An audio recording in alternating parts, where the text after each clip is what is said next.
네, 반갑습니다. 브레이크 뉴스로 다시 찾아왔습니다. 죄송합니다.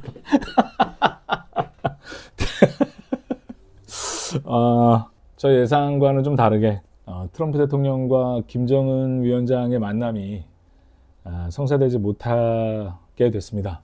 너무 안타깝습니다, 사실은. 안타깝고 또 성공적이라고 말할 수 있는 에이펙 정상회담의 활용점정을 찍을 수 있는 그런 찬스가 날아갔는데, 저는 사실은 좀 북한이 좀 감이 좀 떨어졌나 이런 생각을 좀 해봅니다. 그때도 말씀드렸던 것처럼 북한은 언제나 그 외교의 입장에서는 그들만의 그 어떤 그 무언가가 있었었거든요.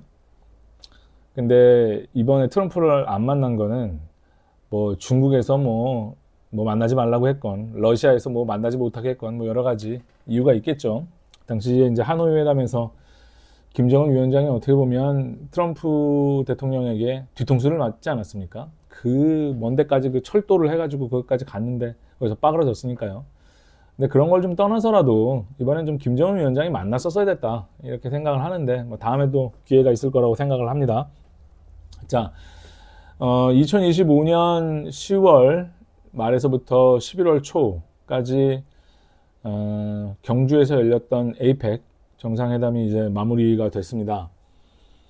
이번에 제가 좀 협상을 보면서 뭐 많은 분들께서 협상에 대한 결과나 이런 것들은 다 아실 테니까 뭐 제가 더 얹을 건 없고, 저는 좀 무슨 생각을 했냐면 좀 짜한 게 좀 있었어요. 그러니까 어떤 거냐면, 생각해보면 이게 뭐 어떤 회담이라는 성격보다는 그냥 이게 무슨 방어잖아요, 방어전. 그러니까 깡패가 동네에 쳐들어와가지고 돈 뜯어내는데 원래 100만 원 뜯어낼 거 지금 50만 원에 막느냐, 70만 원에 막느냐, 뭐 이 게임이지 않았습니까? 사실 처음부터 이 관세 협상이 처음부터 관세 협상이라는 게 원래 없었어야 되는 거예요.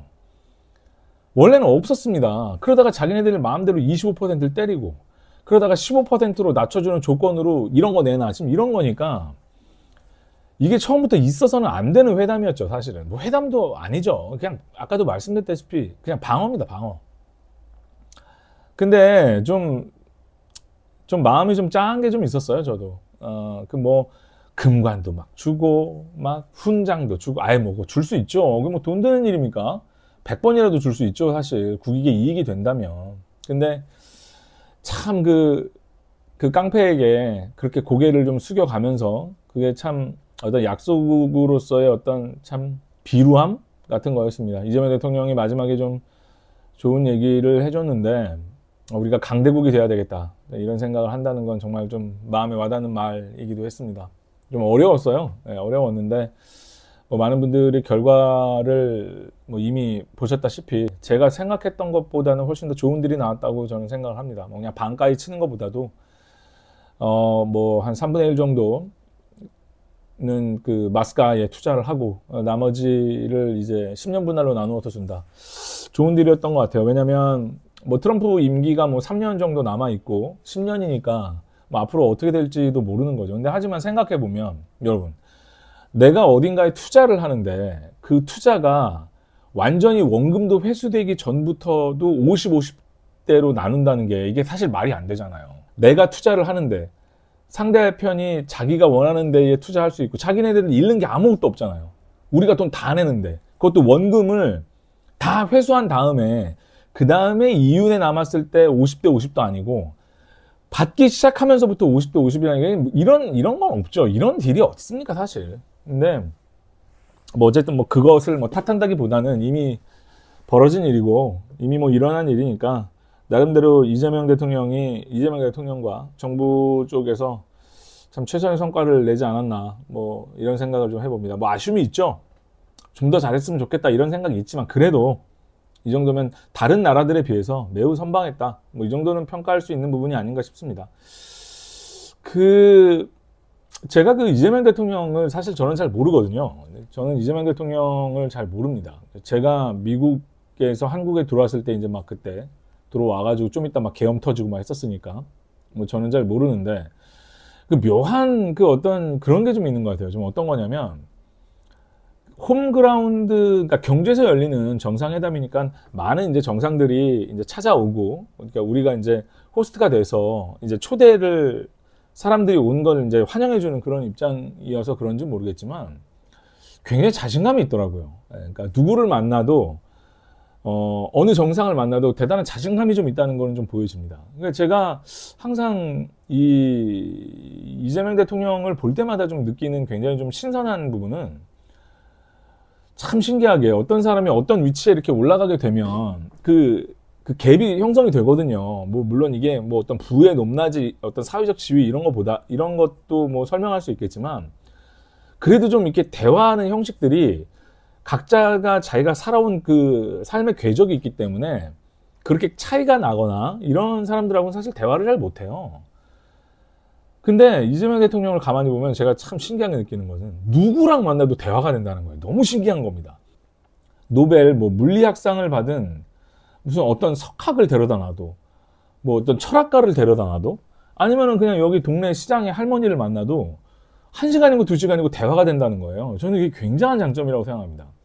그 뭐 한국이 그만큼 국력도 이제는 많이 높아져서 그런지 모르겠지만 외국 정상들이 굉장히 그 친근하게 대하는 모습들은 그 본인이 가지고 있는 매력인 것 같아요. 예.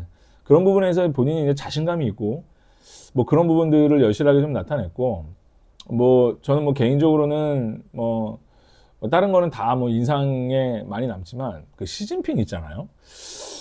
그 사람을 되게 불편하게 만드는 사람 같아. 좀 보면은 어두워 표정이. 그 자리가 좀 싫었나?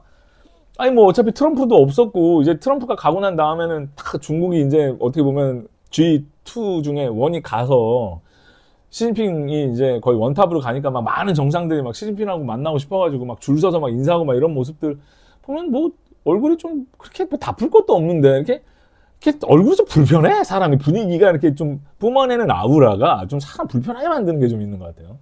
그리고 뭐 일본 총리도 뭐 그 최초의 여성 총리죠. 여성 총리 잘 만나서 이렇게 대화하는 모습들 뭐 이런 것들이 굉장히 좀 인상적이었던 것 같습니다. 뭐 어쨌든 뭐 저의 바람이 좀 이루어지지 않아서 한국의 이게 무역 협상도 아니죠. 무역 그냥 방어를 어느 정도 좀 치루었고, 북한의 김정은이 연락을 해서 좀 만났으면 참 좋았을 텐데 그거는 좀 두고두고의 아쉬움이 있습니다.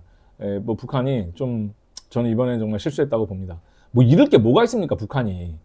그 전에 뭐 있었던 일은 다 옛날 일이고 지금 이제 앞으로 미래로 나아가야죠.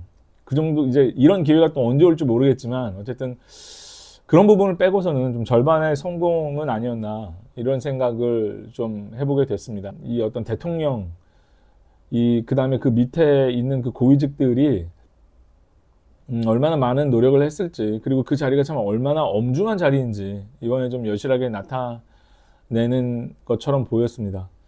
예, 참 한국이 대단한 나라인 것 같아요. 제가 한국을 떠났을 때 2000년대 초반, 1990년대 말만 하더라도 정말 그때 이러지 않았는데 그때는 이 정도의 어떤 세계적 위상이 없었죠. 근데 불과 한 20년, 25년 만에 정말로 전 세계에서 정말 전 세계의 어떤 정상들이, 전 세계의 사람들이 주목을 하고 참 멋있는 국가가 되었구나라는 것들을 제가 좀 느낄 수가 있었습니다. 뭐 미국 얘기를 좀 하자면 참 옛날에 미국이 90년대 하고 제가 이제 갔었을 때는 그때 아들 부시가 대통령이었을 때였는데 그때 이제 공화당 한 번, 뭐 민주당 한 번, 공화당 한 번 이렇게 좀 미국은 왔다 갔다 해요. 왔다 갔다 이렇게 정권을 잡습니다. 그리고 연임도 많이 하고. 근데 제가 이번에 이렇게 보면서 미국이 옛날에 그때도 말씀드렸다시피 외교라는 것이 항상 멋이 있었거든요. 사실 외교라는 게 생각을 해보면 그냥 넓은 의미로 좀 보면은요. 자국의 이익을 위해서 뛰는 게 맞죠. 근데 자국의 이익이 있는데 더 엄청나게 더 많은 이익을 얻고 남들을 때려 죽이는 거, 이게 외교라고 보기에는 좀 어렵지 않습니까? 특히 그것도 동맹국한테 그런다는 거는 굉장히 잘못된 일인 것 같아요. 그래도 미국이 옛날에는 예를 들어 뭐 100만 원 뜯을 거 있으면은 한 70만 원만 뜯고, 야 30만 원은 니네 그래도 그걸로 우리 동맹이니까 잘 살아. 니네 그래도 세 끼는 먹어야지. 두 끼는 고기 반찬에. 약간 이런 식이었다면 지금은 난 5끼 먹을 거니까 너 2끼 먹는 너네 1끼만 먹어. 니네 갖고 와. 이러고 있는 거예요. 뭐 그거랑 다를 바가 없습니다. 근데 언젠가 세계 역사가 그래 왔듯 원탑으로 달리던 나라들이 대부분 그렇게 동맹과의 어떤 그런 전선이 좀 빠그라졌을 때, 그때 항상 위기가 찾아오는데, 참 전 세계의 어떤 경찰, 그리고 전 세계가 어떻게 보면 미국한테 빚을 지고 있었던 부분도 있어요.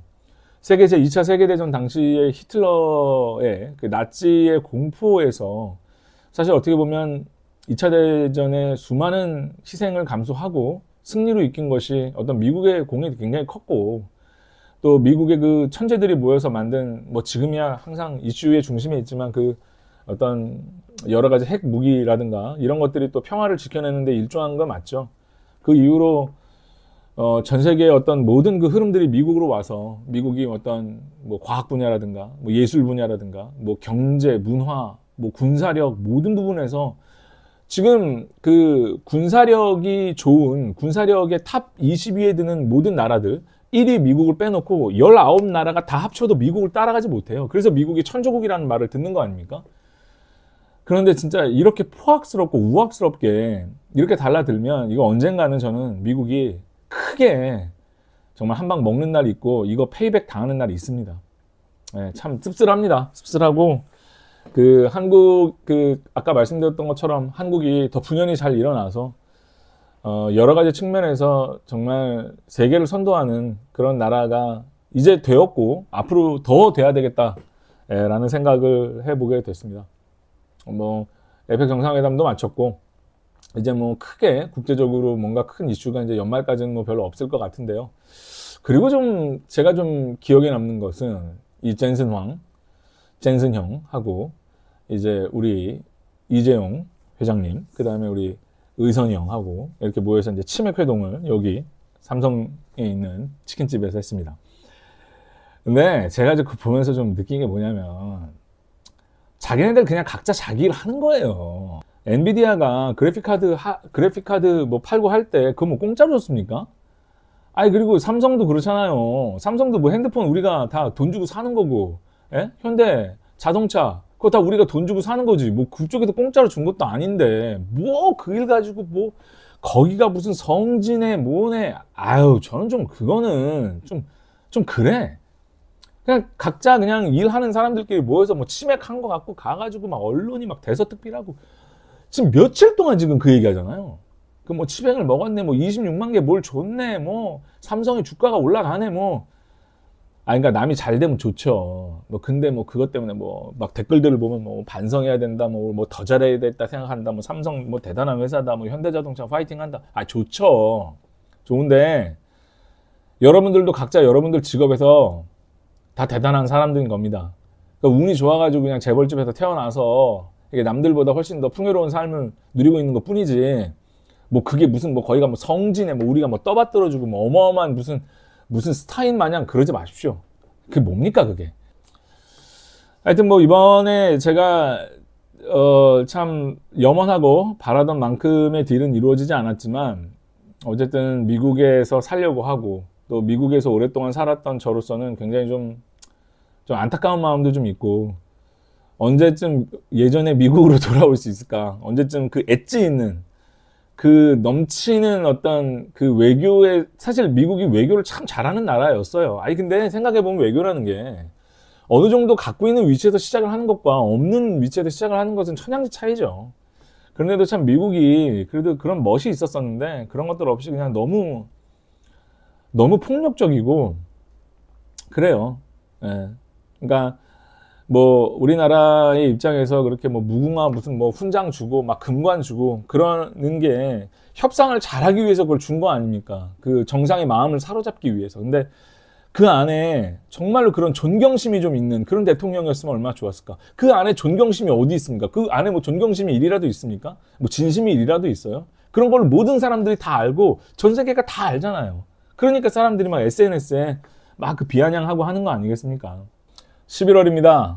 날씨도 이제 많이 추워졌고 가을이 성큼 왔고 뭐 성큼 온 게 아니고 이제 뭐 겨울을 준비해야 되는 그런 때인 것 같습니다. 많은 분들께서 이제 연말 준비도 하실 텐데 감기 조심하시고 어쨌든 참 주가도 이렇게 오르는 거를 보니까 이거 올해 안에 5,000대 뚫는 거 아닌지 모르겠습니다. 하여튼 어마어마하게 성장했고 주변에 많은 분들이 이렇게 잘 된다는 소식을 들으니까 뭐 저도 기분이 좋습니다.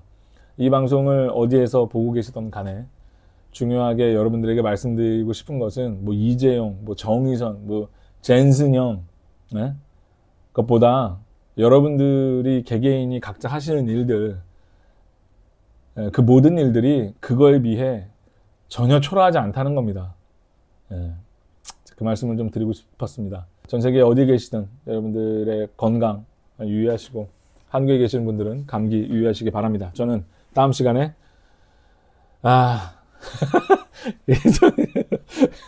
다시 돌아오겠습니다. 고맙습니다.